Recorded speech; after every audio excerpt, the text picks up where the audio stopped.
Hotel സോഫ്റ്റിലെ biryani കഴിച്ചിട്ടുണ്ടോ? കഴിച്ചിട്ടില്ലെങ്കിൽ must try ആണ് കേട്ടോ. അങ്ങനെ കേട്ട് ഒടുവിൽ നമ്മൾ കണ്ണൂരെത്തി സോഫ്റ്റിലെ ബിരിയാണി കഴിക്കാൻ.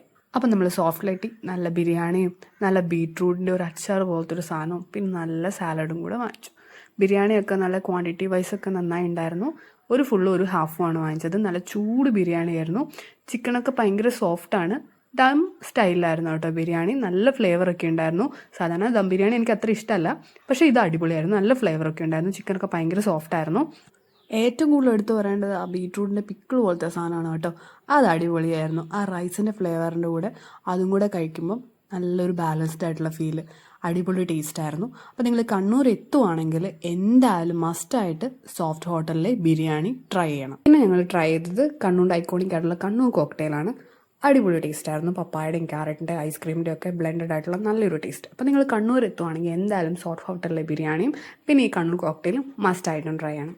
അപ്പോൾ അത്രയേ ഉള്ളൂ. ബായ്.